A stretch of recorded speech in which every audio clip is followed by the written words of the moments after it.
सारा गर्नुपर्ने दशगात्रादि कर्महरू गरिदिनु भयो। भगवान कृष्णले काम्यक नाम गरेको वनमा 5 पाण्डवहरूलाई द्रौपदीको पूर्व जन्मको बारेमा बताउँदै जानुभयो। ल सुन द्रौपदी, अब के भयो त? द्रौपदीलाई इच्छा भयो, प्रभु मेरो पिताजीको देहावसानपछि मैले के गरेँ, कसरी रही, त्यो सारा कथा मलाई बताउनुहोस् भनेर सुन्नुभयो।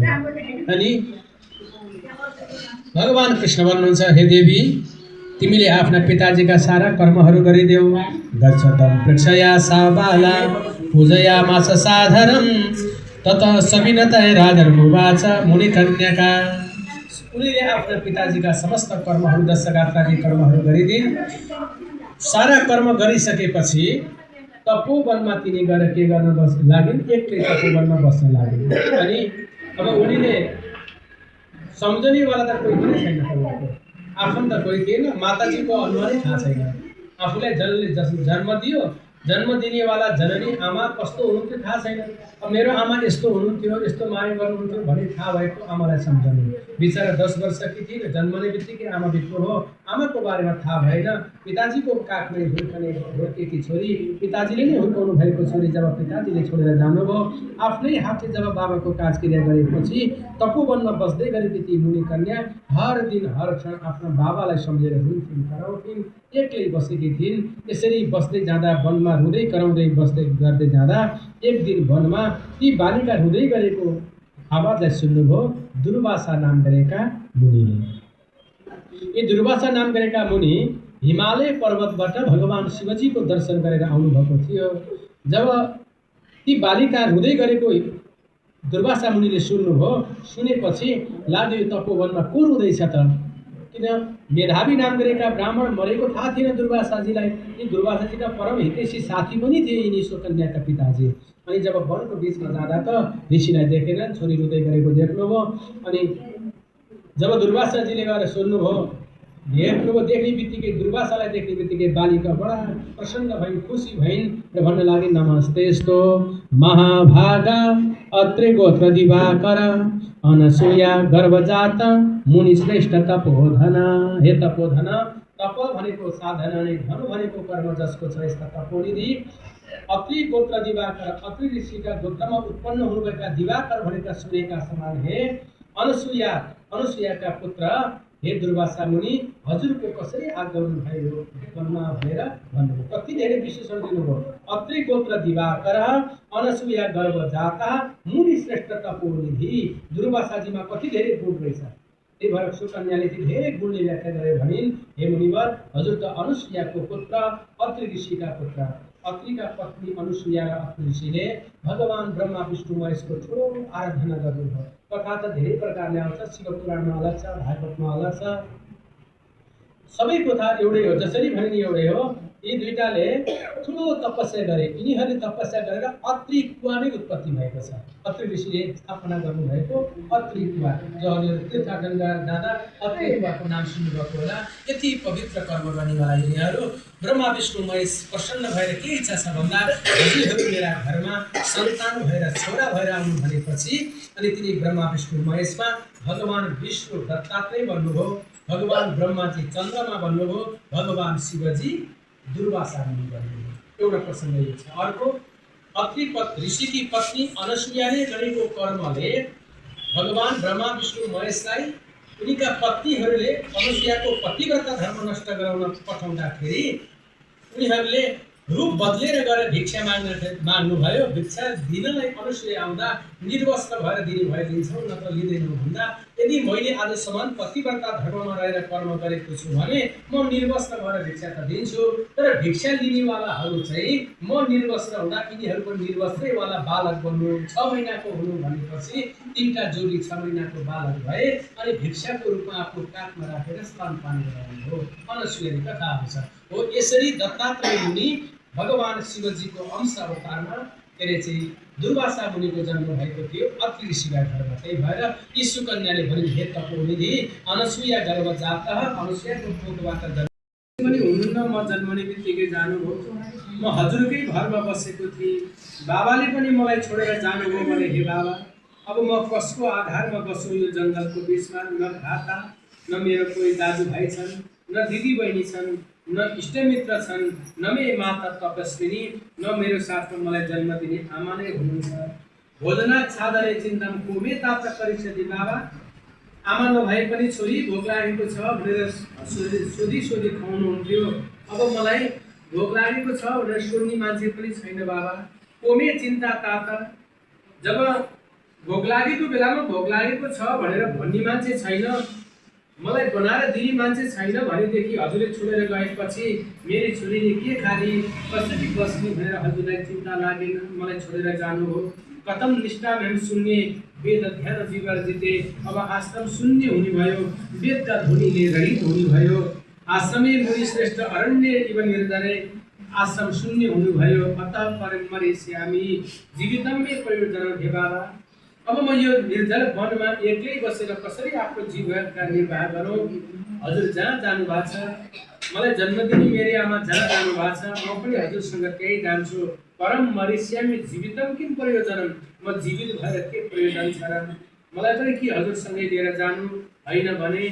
वा गतोसी पितास्तात या गच्छन्त तपोनिधि, मलाई छोडेर हे तपोनिधि हजुर कहाँ जानु भएको बाबा। बाणी बद सुधाकल्प, ती सुकन्याले भन्छन् आफ्नो मरेको बाबुलाई, हेर्नु त, बाणी बद सुधाकल्प पिताजी एकचोटि भन्नु न हजुरले। सुधाकल्प मिठोसँग भन्नुहुन्थ्यो नि हजुरले। रुक्त कण्ठम रुरो वार्ता पुररीव सुगृत, हजुरले भन्नुहुन्थ्यो नि छोरी यता आऊ भन्नुहुन्थ्यो नि, छोरी यो खाऊ भन्नुहुन्थ्यो होइन, मलाई बोलाउँदा नानी छोरी यता आऊ त भन्नुहुन्थ्यो नि। अब मैले यस्ता मिठा बाणी कहाँ सुन्ने, कहिले सुन्ने। उत्तिष्ठ उत्तिष्ठ हे तात बाबा, एकचोटि उठ्नु न, एकचोटि उठेर चिरम सुत्तोसी साम्प्रतम, म धेरै बेर सुतेँ भने हजुरले आएर भन्नुहुन्थ्यो नानी धेरै बेर सुत्नु हुँदैन उठ भन्नुहुन्थ्यो नि, अनि म हजुरसँग उठ्थेँ नि। तर आज हजुर धेरै बेर भइसक्यो त सुत्नु भएको, किन नउठ्नु भएको हे तात हे पिताजी उत्तिष्ठ, हेर्नु त उठ्नु उज्यालो भइसक्यो। चिरम सुत्तोसी, हजुर सुतेको धेरै बेर भयो, साम्प्रतम उज्यालो भएको छ, अब उठ्नु त भनेर आफ्नो मरेको बाउलाई काखमा राखेर छोरीले भन्न लागि। यतुक्का श्रुमुखी बाला विलाप मुहुर्मुहु, आँखाबाट अश्रुका धारा खसाउँदै बारम्बार मुहुर्मुहु भनेको बारम्बार विलाप गर्दै मुक्त कण्ठ रुँदै ढाकी रुँदै रुरोदार्तम ठुलो स्वरमा रुँदै पुररीव सुदूर पिता, यति धेरै रुँदै उनले आफ्नो पिताजीलाई बोलाइन्, तर पिताजी उठ्नु भएन। अनि आज्ञस्त सदिशा सर्वे सुताशङ्का मृतम मुनि, ती मरेका आफ्ना पिताजीलाई काखमा राखेर रुँदै गरेकी छोरीलाई देखेर सबैले भने नानी हेर अब तिम्रो पिताजी फर्केर आउनुहुन्न, तिम्रो कर्तव्य आफ्नो पिताजीको दाह संस्कार गर्नु हो भनेर सबैले सम्झाए बुझाए। र तिमीले आफ्नो बाबाको काजक्रियाका निमित्त तयार भएर तिमीले पिताजीको समस्त गर्नुपर्ने कर्तव्यहरू गरिदेऊ। र अनि त्यसपछि त्यो तपोवनमा तिमीलाई दिनचर्या कसरी बितेका छन् हे द्रौपदी, अब म तिमीलाई बताउँछु भनेर भगवान् श्रीकृष्णले 8औं अध्यायमा ती बालिकाको पूर्व जन्मको कथा भगवान् श्रीकृष्णले काम्यक नाम गरेको वनमा 12 वर्षको वनवासमा गएका 5 पाण्डवहरूलाई 5 पाण्डवका साथमा बसेर कृष्ण भगवानले द्रौपदीका पूर्व जन्मको कथा बताउँदै जानुभयो। आफ्नो पिताजीको देहवसानमा दुखी भएका तिमीले बाबाको काजक्रिया गर्यौ र त्यसपछि के भएको बताउँछु भनेर 8औं अध्यायको कथालाई विश्राम गरी बक्सन हो। कृष्ण माधव हरि हरि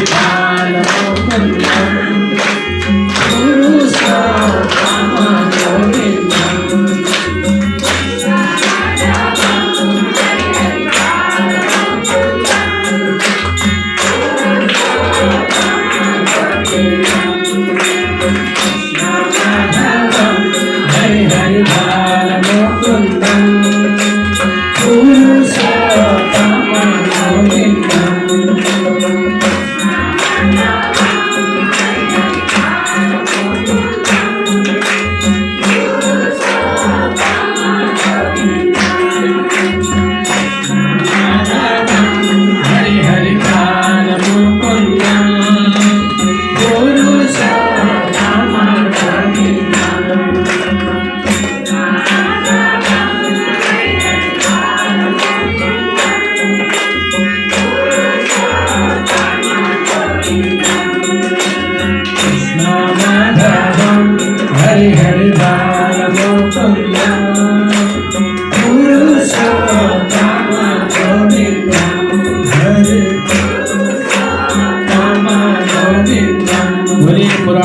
सर्वप्रथम भगवानको नारायणको निमी नाम गरेको चक्रले जुन ठाउँलाई सुरक्षित गरेर राख्यो त्यसलाई भनिन्छ नैमी सारण। अनि अर्को छ निमी नाम गरेको ऋषिले तपस्या गरेको हुनाले नैमी सारण है। अनि भगवानको निमी नाम गरेको चक्र संस्कृत भाषामा अरण्य भनेको जङ्गल, जङ्गलको बिचमा गएर भगवानको निमी नाम गरेको चक्र बसेको हुनाले त्यसको नाम हो नैमी सारण। त्यो पवित्र नैमी सारणी नाम गरेको क्षेत्रमा सत्र काममय यज्ञका लागि हजारौं ऋषि महर्षि को थिए त। हसियो देवल पहिला सुमन्तो पिकलायन सुमते काश्यप शैव जाजले भृगुरङ्गिरा।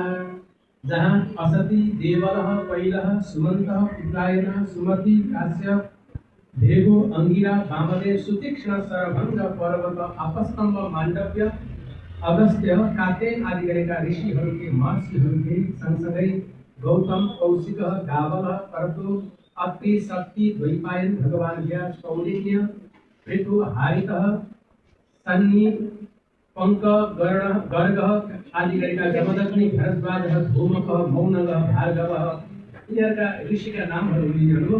सौनक आदि गरेका शतानन्द आदि गरेका महातपा आदि गरेका विशालाक्ष विष्णु वृद्ध दरदर जय जङ्गम पाराशर आदि गरेका ऋषि महर्षिहरू नैमी सारणी नाम गरेका क्षेत्रमा हजारौं वर्षको सत्र भनेको यज्ञमा थिए। पश्चाते ऊर्ध बाहु ऊर्ध पाद एक पाद दुर्धर उग्र शिरो जयासी च पिङ्गलो रिमुन्दसता ऋषिका नामहरू हुनुहुन्थ्यो।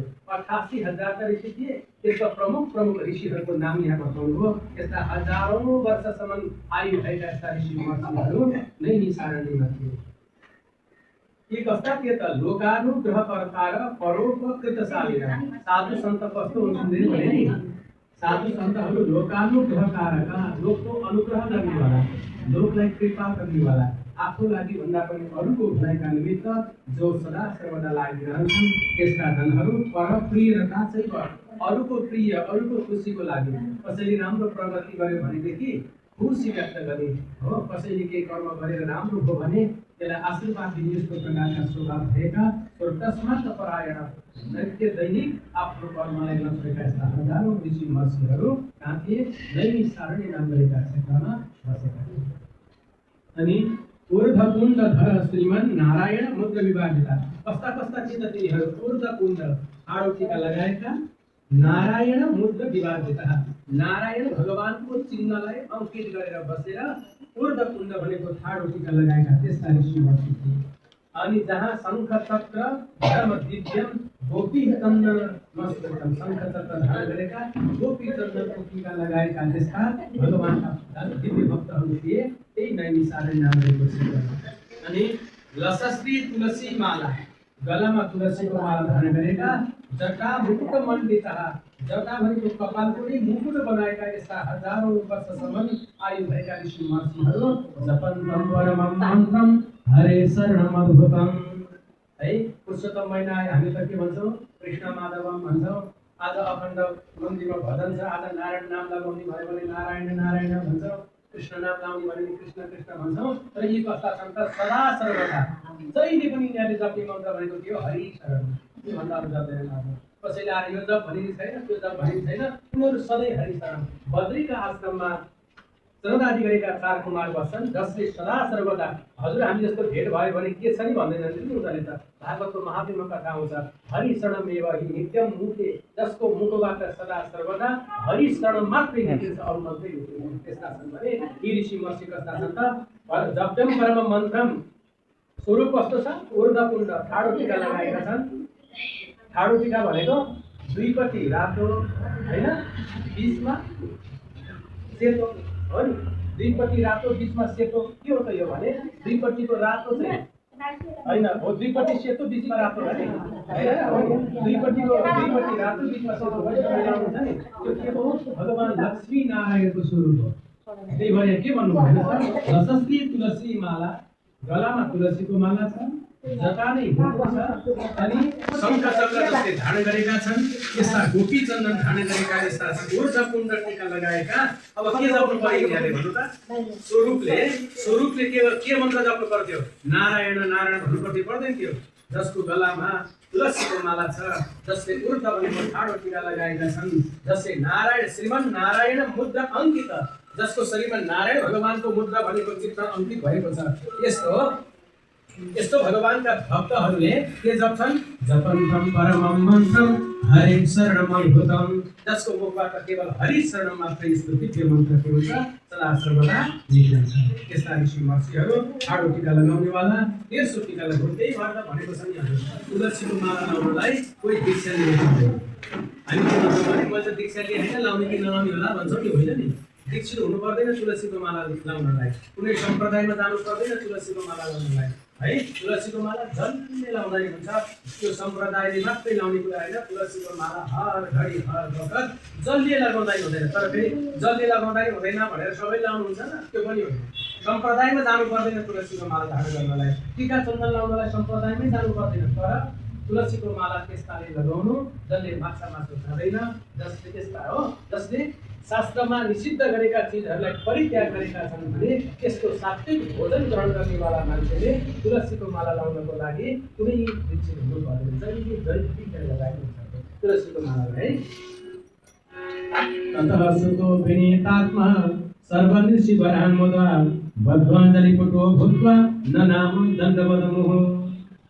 जब यस्ता हजारौं वर्ष आयु भएका ऋषि महर्षिहरू साक्षात् भगवान श्री नारायणका प्रतिमूर्ति स्वरूपमा बसेका ऋषि महर्षिहरू भएको ठाउँमा जब सुत नाम गरेका पौराणिक आउनुभयो, आउने बित्तिकै सबैले गएर तथा सुतो विनीतात्मा सबैले गएर बिन्ती गर्न लागे। बद्ध्वाञ्जलिपुटो भूत्वा, पुटो भनेको हात है, बद्ध्वाञ्जलिपुटो भूत्वा भनेको हात जोडेर अञ्जली बाँधेर हात जोडेर ननाम दण्डवत मुह, दण्डवत प्रणाम गरिदिए।